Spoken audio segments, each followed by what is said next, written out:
If you're hearing this right now, it's not by coincidence. You might think you just stumbled on this message, that it's another video in the endless stream of noise we consume daily. But that's the first mistake people make, assuming that life is random. The truth is, moments like this are never random. Awareness is the first sign that something divine is unfolding in you. When your attention stops on a message like this, when something deep within you whispers, this means something. That's not an accident. That's the quiet signal that you've been chosen to awaken. God doesn't shout through the clouds or write His will in the sky. He moves subtly through moments of awareness. When you stop scrolling, when you feel that shiver of recognition in your chest, that's the first touch of His hand on your life. Most people walk through existence asleep. They see but don't perceive. They hear but don't listen. The chosen are different. They pay attention. They sense that something beyond reason is guiding them, and they have the courage to follow that feeling. Being chosen doesn't start with miracles or visions. It begins with awareness. The moment you start noticing the patterns that others ignore, the pain that once seemed meaningless suddenly connects to a purpose. The people you meet, the timing of events, even the obstacles that frustrated you, they start to form a pattern that whispers, "This was never random." Awareness opens the door to meaning, and meaning is the language through which God speaks. Many spend their lives waiting for proof that God is real, for some supernatural sign to confirm His presence. But the truth is, the evidence has always been around you. It's in the quiet alignment of circumstances, the way you survived what should have destroyed you, the way something inside you keeps insisting, "Don't give up." That voice isn't yours alone. It's divine persistence echoing through your awareness. When you are chosen, you start noticing not only the world outside you, but the world within. You see your thoughts differently. You recognize that your fear, your doubt, your hesitation, they are not your identity, but barriers meant to be overcome. Awareness separates who you truly are from what life has tried to make you. And that's where transformation begins. There's a reason awareness feels uncomfortable. When light enters a dark room, it doesn't just illuminate, it exposes. Suddenly, you see the dust, the clutter, the things you didn't want to face. That's what divine awareness does. It shows you the truth about your habits, your relationships, your choices. It forces you to confront the reality that you are responsible for the life you've built, and that realization, though painful, is the foundation of freedom, because only those who see the truth can choose to change it. If you are still listening, it means something inside you has already responded to that call. You might not have the answers yet, and you don't need to. What matters is that you're awake enough to ask the right questions. Why am I here? What am I being prepared for? What is God trying to show me? Those questions are sacred.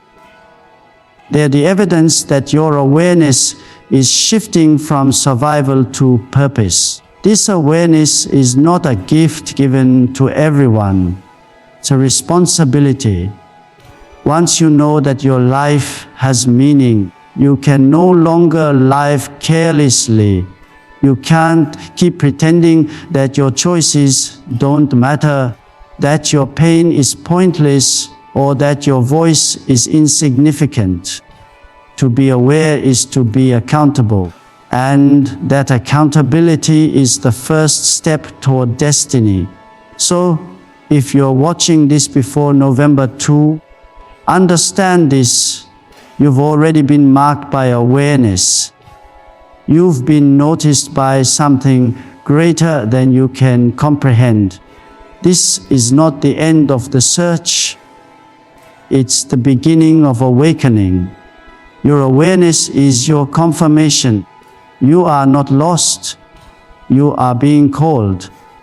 People often believe that if God has chosen them, life should become easier. Doors should open effortlessly. Peace should surround them, and pain should fade away. But that's not how divine selection works. Being chosen doesn't mean being protected from suffering. It means being prepared through it. A pain isn't the evidence that God has abandoned you. It's the proof that He's still shaping you. Every person marked by divine purpose has been refined by struggle, and every chosen soul has walked through darkness before they ever carried light. When you're chosen, your suffering has meaning. The storms you face aren't punishment, they are preparation. They are the fire that tempers your spirit, the weight that strengthens your faith.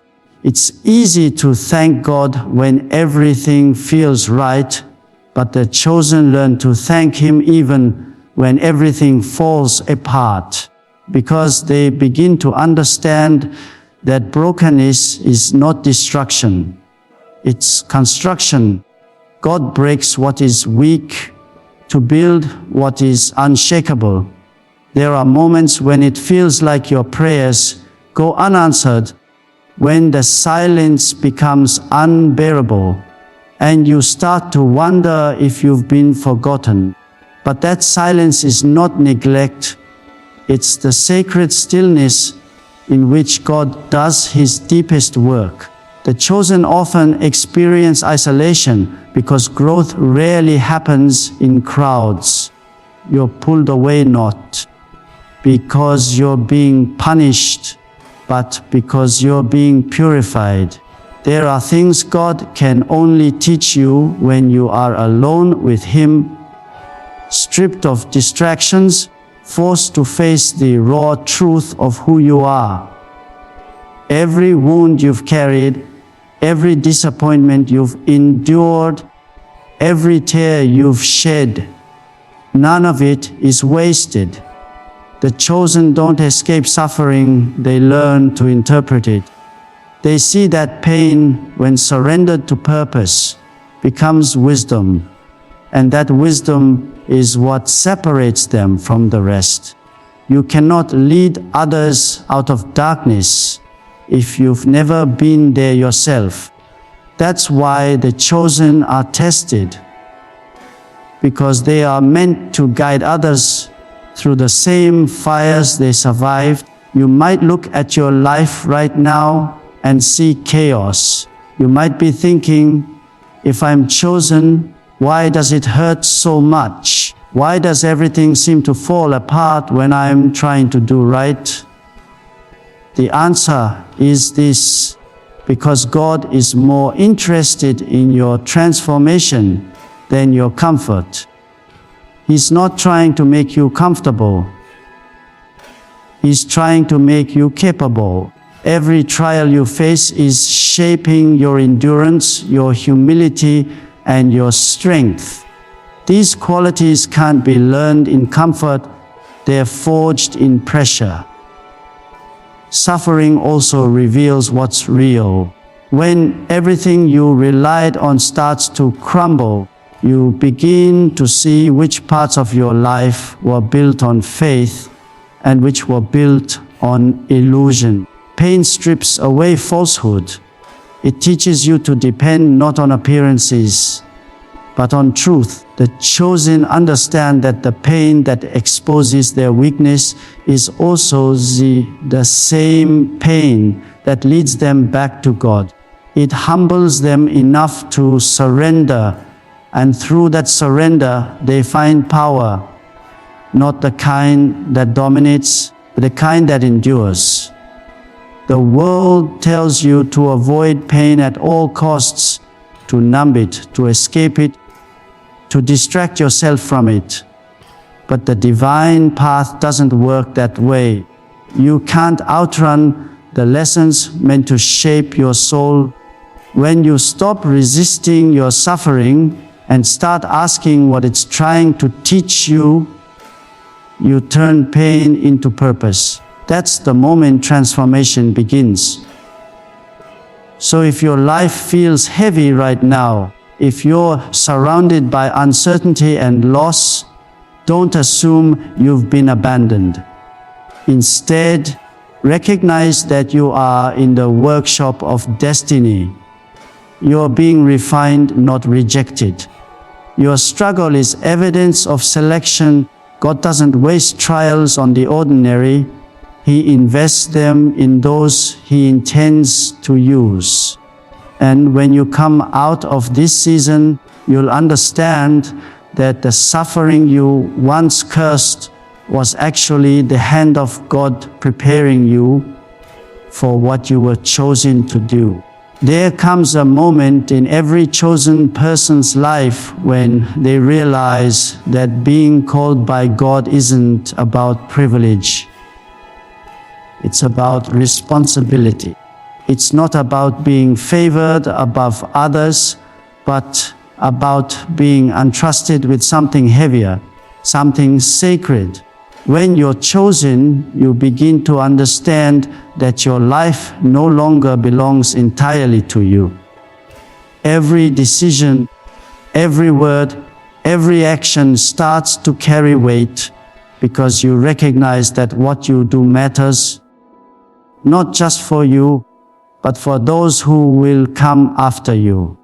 The chosen do not spend their time asking, "Why me?" because they already know the answer. It's not about fairness or luck, it's about readiness. God calls those who are willing to bear the weight of meaning, to carry light into dark places, to stand firm when others fall away. Responsibility is not punishment. It is the mark of divine trust. When God places responsibility in your hands, He is saying, "I see something in you that even you cannot yet see." But responsibility isn't glamorous. It's heavy. It often feels lonely. When you take it seriously, you start noticing how much easier it would be to live carelessly, to blend in, to do what everyone else does. But the chosen don't have that luxury. Once you know truth, you can't unknow it. Once you've been shown purpose, you can't pretend it doesn't exist. Responsibility demands that you rise even when you're tired, that you speak even when it would be easier to stay silent, that you do what's right even when it costs you something. This is what separates those who are merely aware from those who are truly chosen. Awareness wakes you up. Responsibility moves you forward. Awareness without responsibility is self-indulgence. It's seeing the truth but doing nothing about it. Responsibility, on the other hand, transforms awareness into action. It's what turns calling into purpose and purpose into legacy. Every great person who was chosen by God faced the same dilemma. The moment they realized that obedience was going to cost them something. It might cost your comfort, your reputation, your plans, maybe even relationships that once felt permanent. Responsibility always comes with sacrifice, and that's why not everyone accepts it. Many are called, few are willing to carry the weight of the call. The chosen understand that destiny is not delivered. It's developed through discipline. When you start taking responsibility, something profound happens. You stop blaming the world for your condition. You stop waiting for someone to rescue you. You start to see that meaning is not something you find. It's something you create by choosing what's right over what's easy. You realize that every time you act with integrity, every time you choose love over resentment, every time you stand firm in faith instead of collapsing into fear, you're building something eternal within yourself. That's what God is after, the growth of your character, the strength of your soul. And here's the truth: responsibility will stretch you, it will expose your limits, confront your weaknesses, and test your patience. It will also reveal your power. You'll discover that you're capable of more than you ever imagined. Not because you're strong on your own, but because God strengthens those who accept His trust. Every time you carry your burden with faith, He multiplies your strength. So, if you feel the weight of expectation pressing on your shoulders, don't run from it. That weight is sacred. It means heaven has identified you as someone who can handle more. When others collapse under pressure, you will endure. When others chase ease, you will pursue meaning. Responsibility is not a chain, it's a crown. And if you are chosen, you were never meant for comfort. You were meant to carry something that lasts beyond you, something divine. That's what being chosen truly means. Not to be served, but to serve, not to be seen, but to make a difference. Every person chosen by God must face the battle between chaos and order. It's not just a struggle outside of you, it's a war within your own soul. There's a part of you that wants to rise, to do what's right, to build something meaningful. And there's another part that resists it, that drags you back into fear, distraction, and doubt. This conflict isn't a flaw, it's the very essence of being human. The chosen are not those who escape chaos, but those who learn to stand between it and bring forth order through faith, truth, and perseverance. Chaos isn't always destruction. Sometimes it's the birthplace of transformation. In the beginning of everything, before there was form, before there was light, there was chaos. And from that chaos, God created order. That same process happens inside you. When your life feels scattered, uncertain, or broken, it might not be because you've failed. It might be because something new is being formed. God often allows chaos to shake the foundations of your comfort so that He can rebuild your life on truth. The chosen understand that chaos will always try to return. The world is full of it. In circumstances, in people, in your own mind. It whispers to you through anxiety, temptation, anger, and confusion. It tells you that meaning doesn't matter, that life is random, that your efforts are pointless. But the chosen don't surrender to that voice. They fight it every day by choosing order. Not the kind that comes from control, but the kind that comes from alignment with what is good, what is true, and what is eternal. When you face chaos, you are being invited to participate in creation itself. Every time you bring discipline to your thoughts, forgiveness to your pain, and peace to your heart, you are doing what God did in the beginning, turning disorder into structure, darkness into light. This is what makes life sacred. You are not meant to live in chaos, but you are meant to confront it. The presence of struggle doesn't mean God has left you. It means He trusts you to create something meaningful out of what looks impossible. Many people run from chaos because it feels overwhelming. They seek comfort, predictability, and safety. But growth doesn't live there. The chosen know that chaos is not to be feared, but faced. When you learn to face it with faith, something inside you shifts. You begin to realize that every battle you fight isn't about what's happening around you, what's being built within you. God allows you to face storms not to destroy you, but to strengthen the structure of your soul. Think of the times your plans fell apart, when everything you built seemed to collapse. It was chaos, yes, but it also stripped away the illusion that you were in control. It forced you to depend on something greater than yourself. It's in those moments that faith is no longer an idea. It becomes your foundation. You learn that peace is not the absence of chaos, but the ability to remain centered while it rages around you. That's what being chosen looks like. Not perfection, but perseverance. If you find yourself in the middle of confusion right now, feeling like everything is spinning out of control, understand that this isn't the end of your story. It's the shaping of it.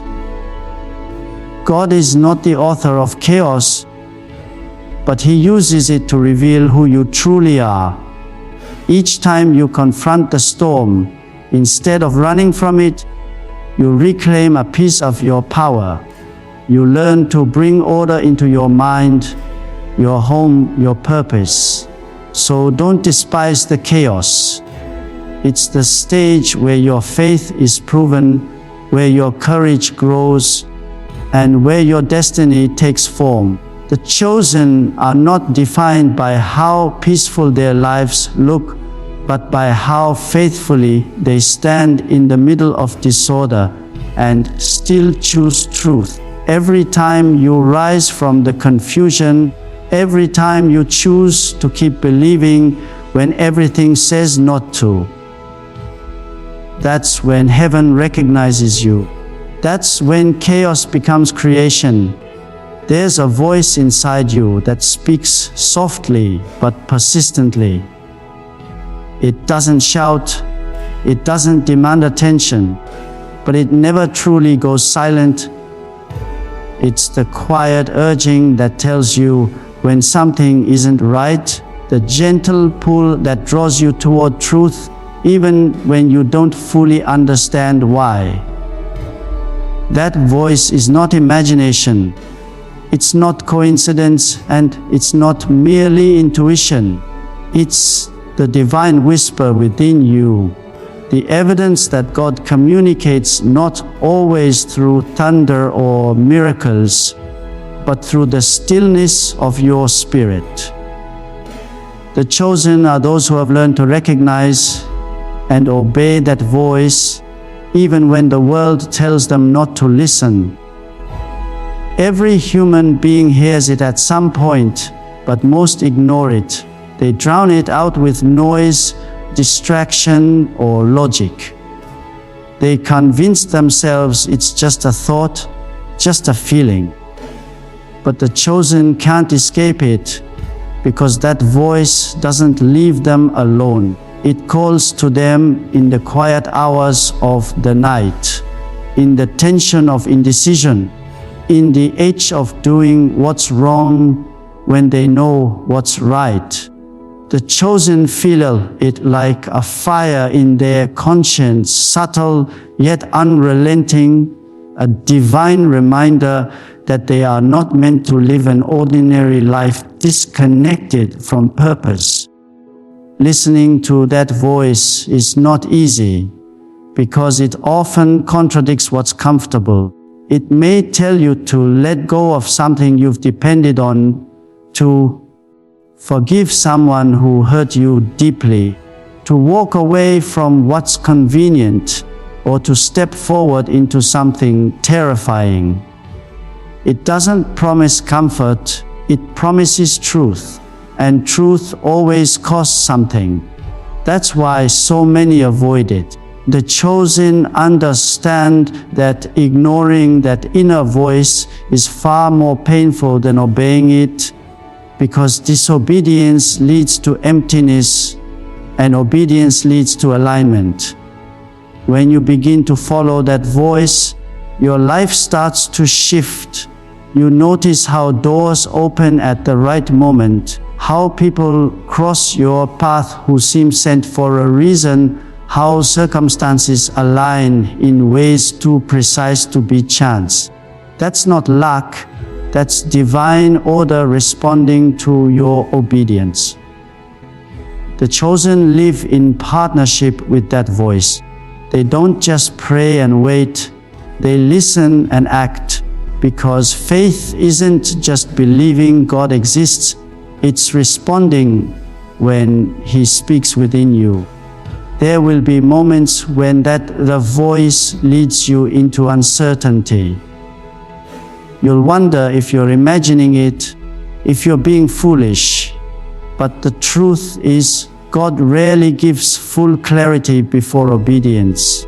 He asks you to take the first step before you see the entire path.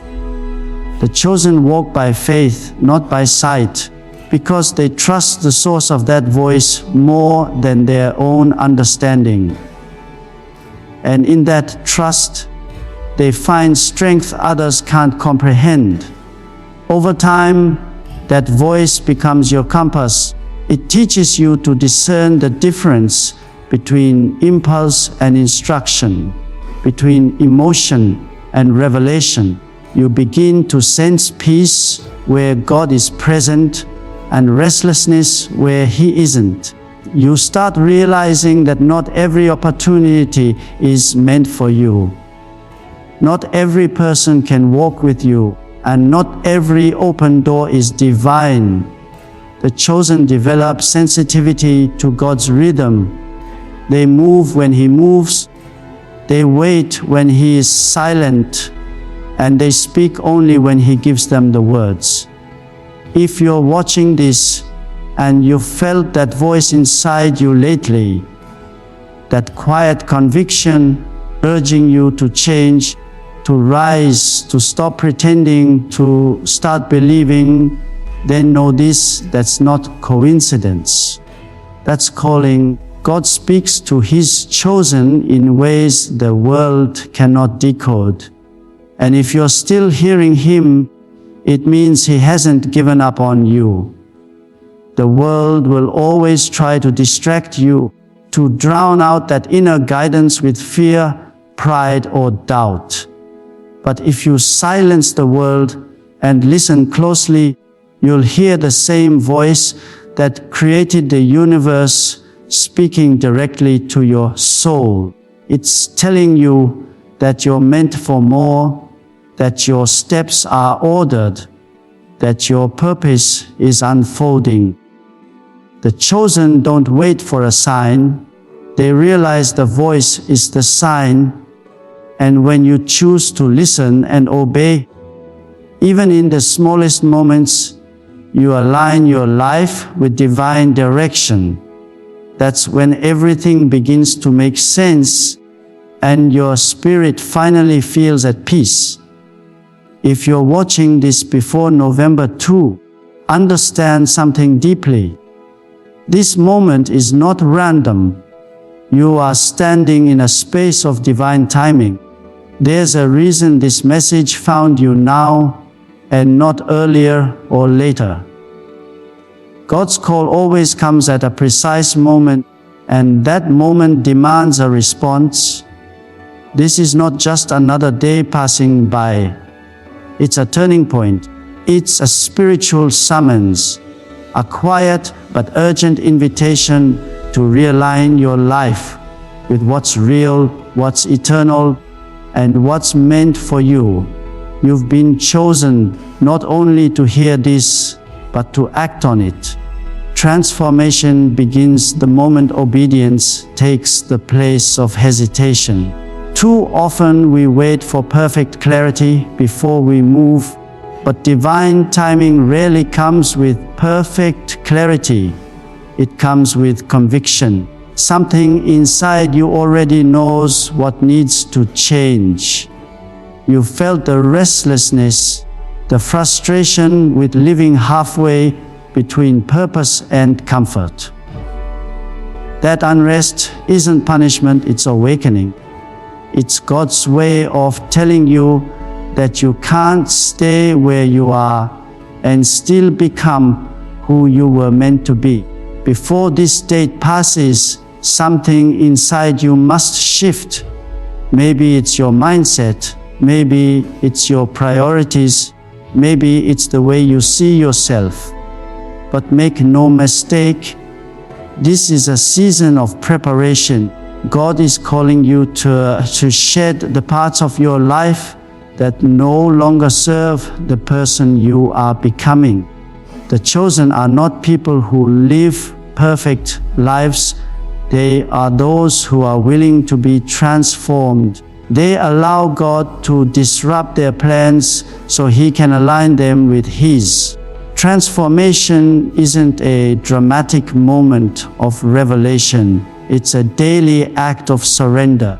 It's choosing honesty over pride, forgiveness over resentment, faith over fear. It's deciding again and again that your life belongs to something greater than your comfort or ambition.